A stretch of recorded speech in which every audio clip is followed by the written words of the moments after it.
She claimed it was just a harmless prank, but that joke cost me my career. If you've ever had someone smile while ruining your life, keep reading, because I didn't just survive. I made them wish they'd never messed with me. It started on a Thursday morning. Gray clouds hung low over Seattle like a warning, but I had no idea the storm was already brewing behind my back. That day was supposed to be a celebration, a small gathering at the hospital where I worked, to mark my 5th year as the youngest attending trauma surgeon in the region. But instead of champagne and recognition, I walked into humiliation. I remember stepping into the conference room, the smell of bitter coffee and hospital-grade pastries in the air. My colleagues turned toward me, not with admiration, but with smirks that sliced deeper than any scalpel. On the screen behind them, a video played. It was me. Or rather, it was someone dressed in scrubs, mocking hospital policy, joking about patients, and boasting, about botched procedures I'd supposedly done. It was fake. I knew that instantly. But it was my voice, my laugh, my face edited with surgical precision. The laughter in the room wasn't disbelief. It was confirmation. Susan, my mother-in-law, sat calmly in the corner, pretending to look shocked, but her eyes gave her away. She was enjoying this. That video had been leaked to the hospital board the night before. HR launched an immediate internal investigation. My surgery privileges were suspended pending review. Within hours, I went from brilliant young surgeon to doctor under suspicion. Taylor tried to call me 3 times that afternoon. I ignored him. What could he possibly say? His mother had just gutted my career with a smile and a flash drive, and he had stood there in silence. By Friday, the story had reached local medical forums. Some anonymous posts questioned my competency. Others hinted I had always been too ambitious, too quick to climb. No one mentioned my overnight shifts. No one brought up the children I had saved. No one remembered how I once performed an emergency thoracotomy in a moving elevator. I became the doctor from that video. I spent the weekend holed up in my apartment, watching my inbox flood with polite suspensions and hesitant apologies. But something inside me refused to break. I didn't cry. I didn't scream. I studied the video, frame by frame. And I saw it. A reflection in the metal tray behind the impersonator. A tiny sliver of a phone. And the hand holding it. The nail polish. Susan always wore this odd, expensive shade. A muted green with a silver shimmer. It matched the dress she wore to my wedding. And suddenly I knew this wasn't just sabotage. It was personal. The following Monday, I requested the raw footage from HR, citing concerns over potential manipulation. They denied me access. Standard protocol, they said. I wasn't staff anymore. But someone in IT owed me a favor from years back. I made a call. Meanwhile, I had to act normal. To play the victim while planning my return. I showed up to a family dinner that week. Susan's idea, of course. She insisted we heal as a family and move past this misunderstanding. Jason sat beside her, offering me sympathy with his eyes, but silence with his mouth. Dinner was staged, perfectly lit candles, a wine pairing Susan knew I hated, and Taylor's uncomfortable fidgeting. Halfway through dessert, she leaned over and whispered, "You should have stayed in your lane, sweetheart. Some of us were born to lead. Others, like you, were born to serve." I nearly choked on her creme brulee. That night, I made a decision. I wasn't going to prove my innocence quietly. I wasn't just going to reclaim my reputation. I was going to burn down the carefully curated image Susan had built for decades. I just needed proof. The IT contact came through. Buried in metadata were edits, timestamps, and a brief trail, a file originally created on a laptop registered to the Hartwell Family Foundation. Susan's pride and joy. The one she controlled like a throne. It wasn't enough yet. But it was a start. I looked at myself in the mirror that night. Tired, humiliated, but not defeated. I didn't recognize the face fully. But maybe that was the point. The old me was dead. The new me? She was dangerous. And while they toasted to my downfall, I was already drafting the first blow in my counterattack. Taylor said he believed me, but when I needed him most, he folded like a paper crane. He came by the next morning, clutching 2 cups of coffee as if caffeine could fix what was broken between us. I watched from my window as he stood outside my apartment door for a full minute before knocking. That hesitation was all the confirmation I needed. He was trying to gather courage or excuses, maybe both. I opened the door without a word. He handed me the coffee I didn't ask for and sat on the edge of my couch like a guest in a stranger's house. I sat across from him, waiting. "I believe you," he said. "I know that video was fake." "Do you?" I asked, my voice flatter than I intended. "Because when they played it at the hospital, you didn't say a word." His shoulders tensed. "I was shocked, Liv. Everyone was. I didn't know how to react." "That's convenient," I replied, setting the coffee down. "Your mother sure knew how to react. She watched it like it was the season finale of her favorite show." He looked away. "She said she didn't know it would go that far, that it was just a prank." "Stop," I snapped. "Don't call it that. She sabotaged my reputation. She cost me my career. You think that's something she just stumbled into?" Silence wrapped around us, thick and uncomfortable. He didn't deny her involvement. That silence was louder than any confession. "I just want things to go back to normal," he said finally. "Normal?" I laughed bitterly. "Taylor, there is no normal after this. I'm not just going to move past this.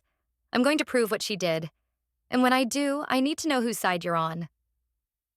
He stared at me, eyes filled with uncertainty. "I love you, Olivia, but she's my mother." There it was, the truth. He didn't say he was on my side. He didn't say he'd help. He said he loved me. But love without action is just decoration. After he left, I began building my case. The file from IT had metadata that traced back to a laptop used by the Hartwell Foundation. I needed more. A connection between Susan and that specific laptop. I reached out to Claire, a former foundation intern. We'd spoken only a handful of times, but I remembered she once mentioned how tightly Susan controlled everything, especially the tech.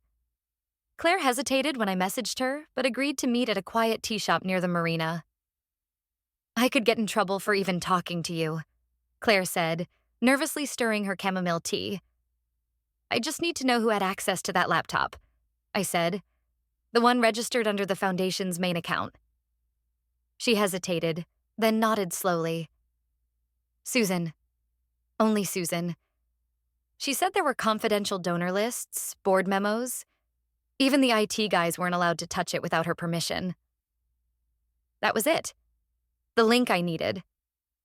But I couldn't use Claire publicly. Not yet. She was scared, and I couldn't blame her.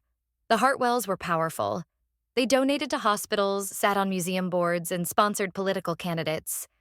Accusing Susan would be like challenging a dynasty. Still, I wasn't alone. Later that evening, I received a message from someone anonymous. The subject line read, "You're not crazy." Attached was a screenshot. Security camera footage from inside the foundation's boardroom. The image was grainy but unmistakable. Susan, seated at her laptop, with the same silver shimmer polish on her nails. And on her screen? The fake video. Timestamp, 2 weeks before the leak. Whoever sent it was taking a risk, and wanted me to know I wasn't fighting in the dark. But it wasn't enough. I needed physical access to that laptop, which meant I had to go where I was least welcome. The next foundation gala was in 3 days. Susan would be there. So would the laptop, locked in her private office behind the ballroom. And me? I'd be attending. Uninvited. I stood in front of my closet, hands trembling. I wasn't picking an outfit. I was choosing armor. If I was going to sneak into the lion's den, I had to look like I belonged.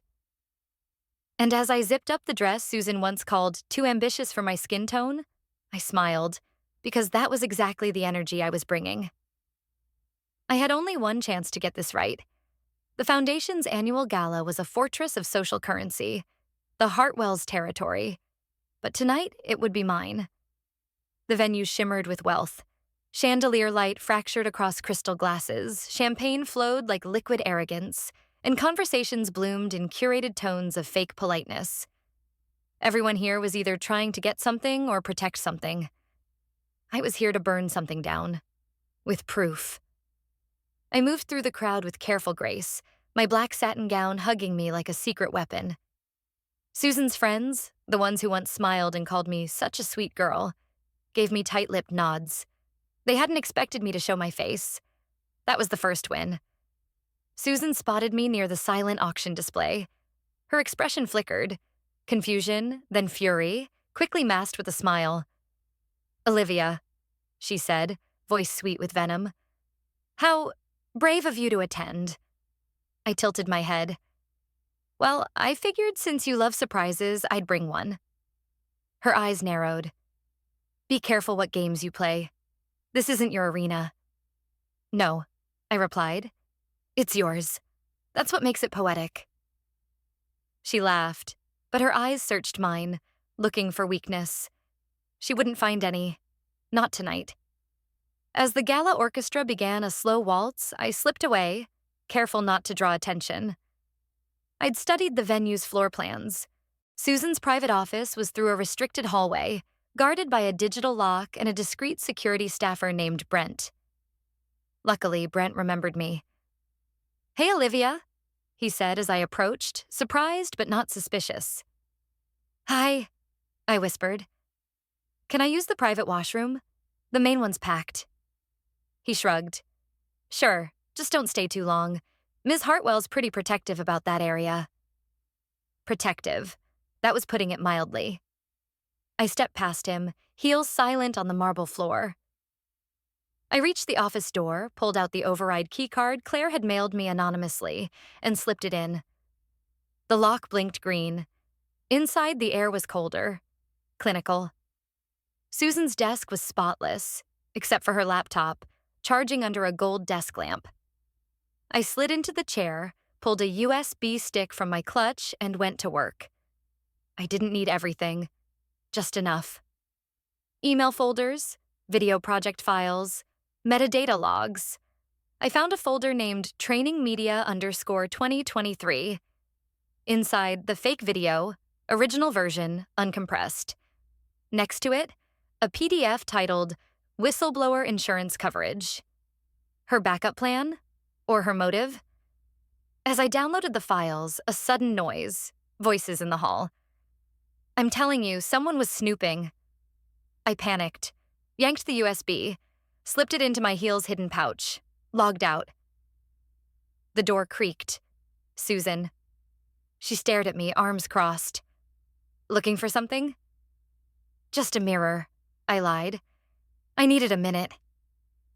She stepped inside, closing the door behind her. "You've always been clever. That's what scared me." I held her gaze.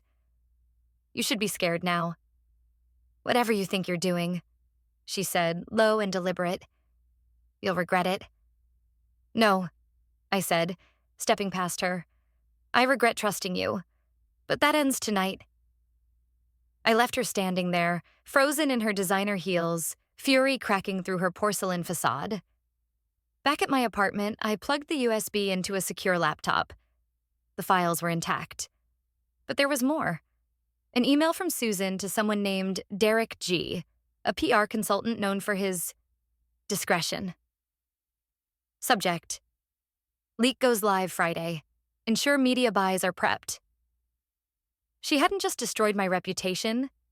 She planned the media attack. I needed to expose this, but it couldn't be impulsive. One misstep and she'd bury me again, this time deeper. I called my friend Mel, a digital forensic analyst who owed me a favor from our college days. She answered on the second ring. "Liv? I've got something. Big. Can you help me verify a data trail? Source to publication? I'll need 48 hours.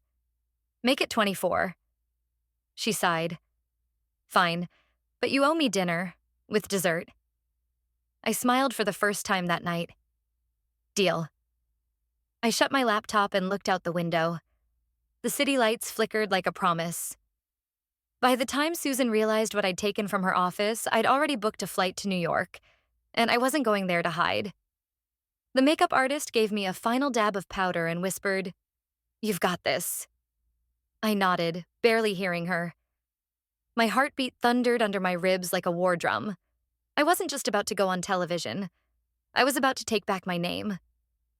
Across the set, the CNN anchor gave me a small smile, then counted down silently with her fingers. 3, 2, 1. The cameras went live. "Tonight, we welcome Olivia Carter," the anchor began, "a wellness advocate and former hospital consultant who has sparked a national conversation after her story of sabotage and survival went viral." I swallowed. The lights were hot. The studio silent. "Thank you for having me," I said, steady. "You've chosen not to name names. Why?" "Because this isn't about vengeance," I replied. "It's about a pattern. People in power who think they can silence you with shame, with lies, until you become useful again." The anchor nodded. "And when they couldn't control you?" "They tried to erase me." She leaned forward. "You have evidence, but you're releasing it on your terms. Why wait?" "Because timing matters, and because some people only listen when the noise is loud enough." The interview lasted 16 minutes. I didn't stutter. I didn't cry. I didn't beg for sympathy. I told the truth, strategically, surgically. I referenced a false video that cost me my job. I mentioned a forged narrative used to discredit my work. I even alluded to the foundation that weaponized silence as a PR tool. No names, but every sentence was a loaded arrow. By the time we went off air, the control room buzzed. Producers nodded at each other. The anchor mouthed, "Well done." I sat still, hands folded, barely breathing. Then my phone started vibrating. And it didn't stop. Text after text. Tweets, emails, calls. A hashtag. Hashtag Stand with Olivia was trending in under 20 minutes. Screenshots of the broadcast were circulating. Viewers dissected every word I'd said. Internet sleuths were already connecting the dots. The Gala, the hospital, the Hartwell Foundation. They didn't need names. They already knew. I left the studio through a side door, escorted by a young assistant named Fiona. "Your team's car is waiting," she said. I blinked. "My team?" She smiled. "You're kind of a big deal now." The ride back to the hotel was surreal. Buildings blurred. My inbox exploded. Then a new email pinged in. From Claire Whitman. Subject: "You did it." Inside was a single sentence. "She's panicking." I stared at those words. My breath caught. Susan was unraveling, but it wasn't over. That night, I sat with Taylor in a Brooklyn coffee shop, the kind with mismatched chairs and strings of yellow light like stars caught in a web. "I saw the clip," she said. "You didn't just burn the bridge, you torched the whole damn coastline." I exhaled. "She deserves worse." "She'll try to hit back," Taylor warned. "She already has, but she's not careful anymore. She's scared." I pulled out a folder, copies of financial records I'd uncovered. Payments, kickbacks, a grant redirected through a shell nonprofit, all under Susan's name. Taylor's eyes widened. It's the real reason she got me fired. I found this months ago. I think she thought I'd hand it over quietly. That's why she set me up. And now? Now I show the world what she really is." But I couldn't just drop it online. It needed validation, legitimacy. So I made a call to a lawyer I met during a pro bono health case 2 years ago, Jordan Levitt. Smart, tactical, honest. "Olivia," he said after I explained, "if this is what you say it is, you don't just have a scandal. You have a federal case." "I don't want to sue," I said. "I want the truth to go public. I want every board she sits on to see her for what she is." He was quiet. Then we start with the Department of Health. I ended the call with shaking fingers. I had the story, the files, the audience. Now I had the law. By dawn, 3 board members had resigned, and Susan Hartwell's name was finally being whispered in places where power once protected her. The moment I saw Susan's name flash on my phone screen, my stomach clenched. I didn't answer. I let it ring out, then played the voicemail behind closed doors. "Olivia," she began, with a sharp inhale. "I think we need to talk." That pause, that uncharacteristic hesitation, it wasn't remorse. It was fear. "You've made your point," she continued. "But this has gone too far. Let's find a way to resolve this. Quietly." I laughed. Out loud. Alone. That was rich. Resolve it quietly. After she dragged my name through the dirt and paraded my humiliation like it was her private circus. Taylor listened to the voicemail with me a second time. She's unraveling. She thinks she still has control. She always does. Until she doesn't. In the days since my interview, everything had shifted. The foundation had gone radio silent. Donors were pulling support. Whispers swirled in hospital corridors. The media wasn't just curious. They were digging, and I was feeding them piece by piece. But I wasn't reckless. I'd learned that lesson the hard way. Every document was vetted, every source cross-checked. Jordan, my lawyer, had already contacted a journalist at The Atlantic. The exposé was in progress. All I needed was one final thread, something only Susan could give me. And I knew how to get it. She wanted a meeting. I agreed, but on my terms. We met in a neutral space, the lounge of a discreet hotel in downtown Manhattan. The kind where powerful people come to fix things without cameras. Susan arrived in a beige trench coat, oversized sunglasses, and paranoia stitched into every step. "You look well," she said, sitting opposite me. "You don't," I replied. She removed her glasses slowly, her eyes darting. "I'm offering you a deal. You're not in a position to offer anything." "You think this makes you untouchable?" She hissed. "You're playing a dangerous game, Olivia." "No," I said, sliding a folder across the table. "I'm ending one." She opened it, skimmed. Her face drained of color. "These are fabricated," she snapped. "They're notarized. Your signature's all over them, and if you listen closely, you'll hear the sound of the walls closing in."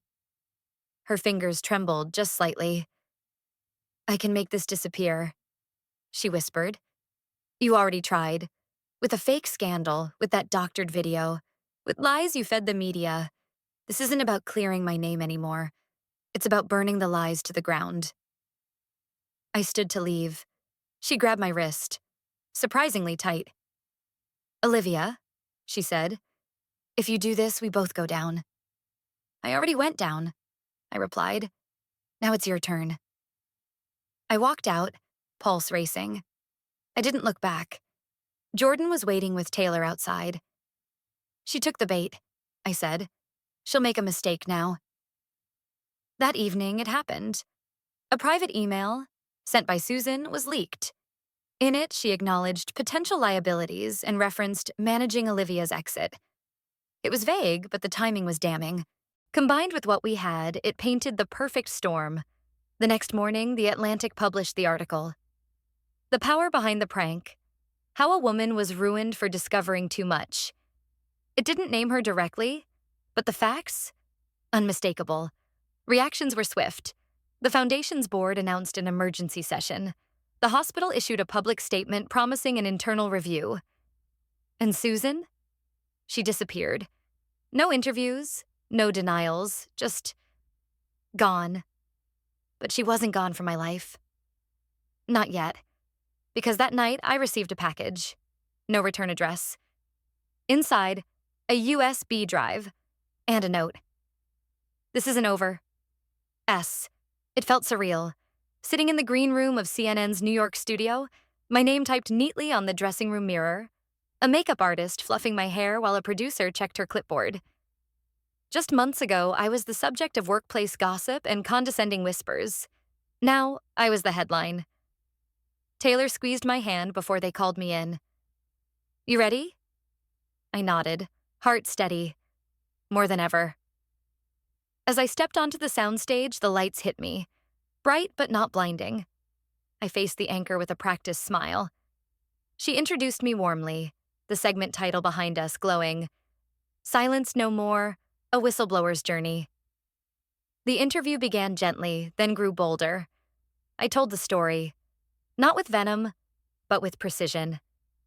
I didn't name Susan. I didn't need to. The audience had read the exposé. They'd connected the dots. What mattered now wasn't revenge. It was truth. Some people, I said, use power as a weapon. But silence? That's a choice we don't have to make.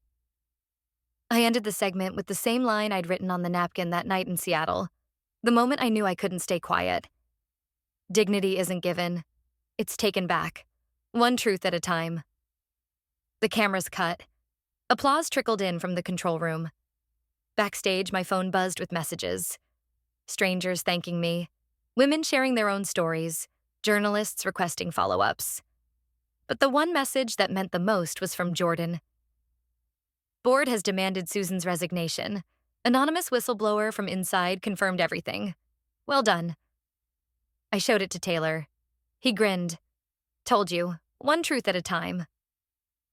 2 weeks later, we met on a rooftop cafe in Seattle, the one where we used to dream out loud. It was raining, softly, the kind of drizzle you could sit through with a coat and good company. Taylor sipped his coffee, then looked at me seriously. So, what's next? I thought about it. The book deal was signed. Invitations to speak were pouring in. But what mattered most wasn't the spotlight. It was using it right. I think I want to create something, I said. A platform. A space where others like me can speak. Before they're silenced. You're becoming the storm, he said with a smile. No, I replied. I'm just the echo. The real storm is coming from all the voices we weren't supposed to hear. I watched the city below, people moving like currents, unaware that someone just like them had once sat crying on the floor of an office bathroom, wondering if it was all over. And now? Now they'd seen me rise. Susan had vanished from the public eye. The foundation issued a sanitized press release citing leadership transition. But the truth was out, and the silence shattered. As we finished our drinks, Taylor asked, "Do you ever regret not walking away quietly?" I shook my head. If I had, none of this would have changed. I would still be the girl they laughed at. He nodded, then added, "And now?" I stood, pulling my coat around me. "Now," I said. They watched me from behind locked doors. They once mocked her as a joke, the woman brought down by a cruel prank. But the truth, once buried, rose louder than their laughter ever could. Justice didn't arrive with a bang, but with the steady force of someone who refused to stay silent. When injustice is met with unwavering courage, the final verdict can echo through a lifetime. No wall of lies can stand forever against the tide of truth. And sometimes, the best revenge is being heard. If this story moved you, consider liking, sharing, and subscribing. Your support helps bring more powerful voices to light.